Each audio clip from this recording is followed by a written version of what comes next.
మనం చాలా లైట్గా తీసుకునేటటువంటి అంశాలే చాలా పెద్దవవుతాయి.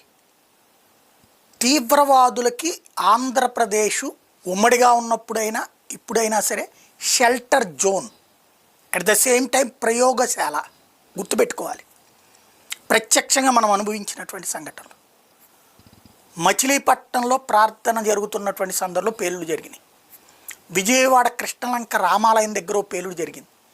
అట్లాగే మరొక చోట చర్చి దగ్గర పేలుడు జరిగింది.